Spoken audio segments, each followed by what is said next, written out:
teams distancing themselves from others. Yeah, Kevin, we don't want to get too far ahead of ourselves, obviously, but there are some squads you can tell. They look like they're going to be strong competitors for the title. They are on point early. And checking out Utah's opening lineup, they've got Lauri Markkanen. Jordan Clarkson is out there with Dunn. Then there's Walker Kessler. And it's Agbaji in at the 3, the small forward. Agbaji can't get it to go. Last outing for Utah, it was a loss to the Bulls in Chicago. And defensively in that one, they needed to come up with big stops to quiet that crowd, and that's obviously easier said than done. I'll tell you this, it looked like they wanted to get out of town as quickly as possible. The problem is their defense went with them. And that assist got him a little nod from his teammate after that one. Well, in 2 years at the helm, no playoff appearances for Rick Carlisle. But Doris, I think we both know they're sure to come. Well, his history suggests, Kevin, that it's absolutely on the horizon. The challenge a bit different on this particular stop for him. In the past, there have been superstar caliber players that he has worked with. Now you're sort of building the foundation and growing from there. On the clock, and it's out of bounds. They say it was last touched by Markkanen.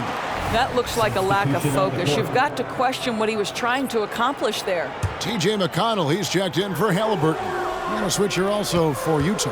Sexton, he's checked in for Lauri Markkanen. And the shot goes in from Siakam.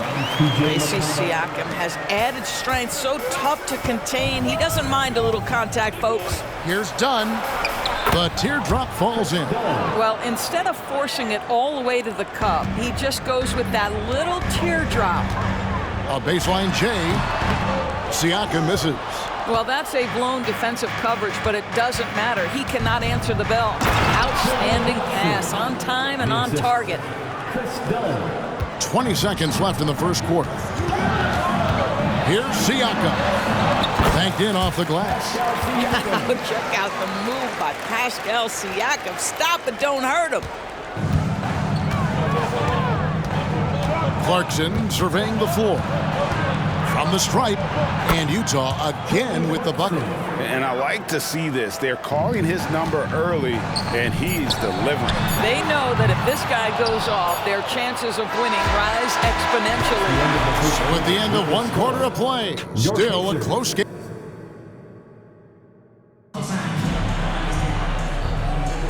And some good action in the books as we get back to the game that's been pretty close here so far. What do you guys think about the Jazz here in this one? Impressive start. They came in with a well-conceived game plan and have executed. What terrific work at the offensive end. They have built some early momentum here. Taking a look at the Jazz. They've got Collins. George is out there with Sexton. Then it's Olynyk, and it's Markkanen in at the small forward position. And developing that three-ball shot, George is putting in the work now. You know, Greg, for the Olynyks, basketball is a shared family passion. Yeah, I mean, Kelly's father was a coach, but his mom was actually the first woman to be an NBA scorekeeper. So he was raised around the game. Time now to turn to our sideline reporter, David Aldridge. David. Thank you, Kevin. Well, of course, the Pacers have a great history, and star point guard Tyrese Halliburton is eager to embrace it. He said, I want to know all the stories of Pacers players of the past. I want to know more about Ron Artest and everybody who played for this organization. I'm being where my feet are. I love being here in Indy. Kevin? Oh, I love to hear that. He could be that next Pacers great player. David, thanks. Never easy to stop this guy at the rim, but that is a beautiful contest right there. Gets it to go from beyond the arc. Nembhard's got himself going with the triple, his first basket of the game. And here's George. Takes a three. And it's McConnell with the rebound. All the time in the world to get that one off. Here's Nembhard. And again, it's the Pacers from deep. Well, that is about recognition right there from Tyrese Halliburton. He recognizes the overcommitment, makes the defense pay. 7-second difference, shot and game clock. Took him no time at all on that one. George has got 5 points so far. And you see the ability to rise and fire from mid-range, even against that length. Well, I'll tell you, I love that he's not afraid to take on the size mismatch there, Greg. It doesn't matter. Just make shots. Markkanen can't get it to go. McConnell in the corner. Tries a three. A second chance effort. And Jackson finishes inside. Jackson's got the lead up to 4 now for the Pacers. Second chance points always hurt. Just not enough effort to block out. No doubt those extra possessions can really add up against you when you do not take care of the defensive glass. So that'll be it for the first half. Fairly even battle underway in this one. Pacers lead by 4. And join us right back here after the break for the start of the second half. Here's a hypothetical. If you guys were in your prime today and could hop onto any team, who would you pick? And let's review how things are going for the Jazz. They find themselves in a tight one here at the half. The offense is firing on all cylinders. And that about wraps it up.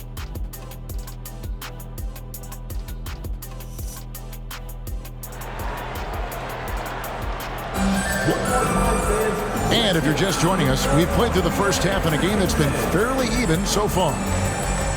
ADB, as players establish themselves, gaining that respect and recognition always seems to come down to postseason success, right? Playoff success.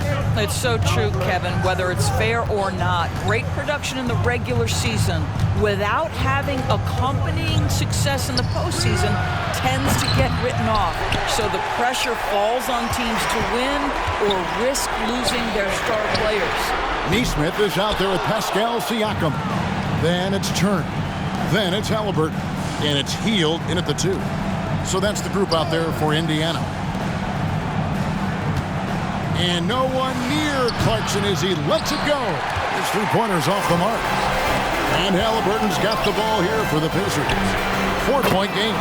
You know, Greg, one thing you got to admire about Miles Turner is how sensational a shot blocker he is. Every year among the leaders in the NBA. And Kevin, such a dependable defensive anchor. Someone that just reads shooters well, knows when to go after the block. Halliburton against Dunn. Halliburton passes to Turner. That's good, and it's Halliburton with the assist. Turner's got his first 2 points of the night. Assists like that have typified their effort today. Terrific ball movement. Pass to Agbaji. Back to Markkanen. And Markkanen throws it down. This is a 7-footer with some big-time vertical. Markkanen makes that look effortless. That shot off. And the way he was able to reach out towards that release had an impact. Well, no question. He altered that shot, and most of the time, that's just as good as blocking it. Indiana leading by 7. Out to the right wing. And Siakam with the basket on the assist by Halliburton. Halliburton's got his 5th assist in this one. Clarkson for 3. That one, no good. Hield from outside. What a play! Simply drains it in at the buzzer. Yeah, now they are firing on. And as we end the third quarter, a double-digit deficit will make it tough to come back. Indiana out in front, up by 12. We're going to step aside for just a second, but join us right back here for the start of the 4th quarter. Next, how about a look at today's State Farm assist of the game?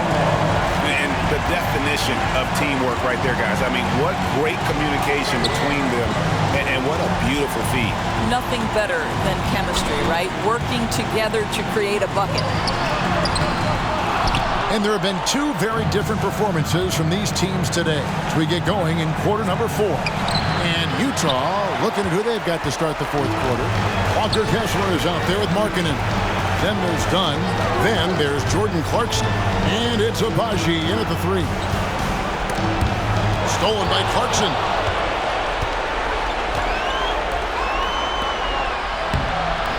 Agbaji can't get it to go. Those are chances.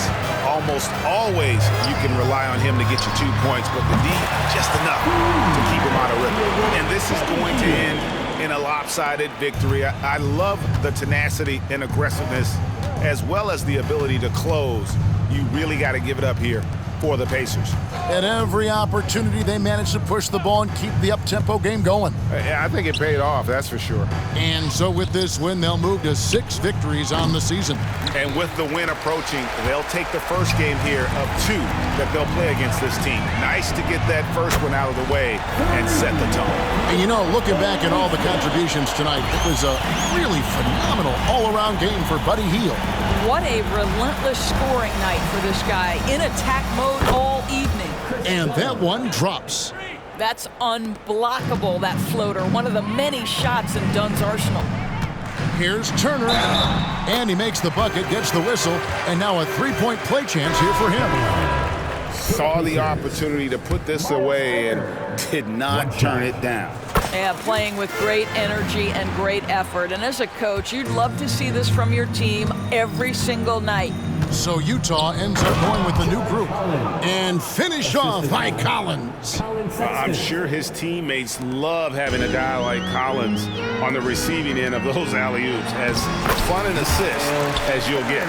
And you can sense that these fans, these players, they are ready to celebrate. Well, for all intents and purposes, this game is over. Just a matter of time here. Collins, chalk up 2 there. And let the big man eat. It's clear that Collins loves getting these kinds of scoring opportunities. Halliburton for 3. The shot, no good. So no problem for Indiana as they get the win. And the outcome of this one was never in doubt. And boy, they really put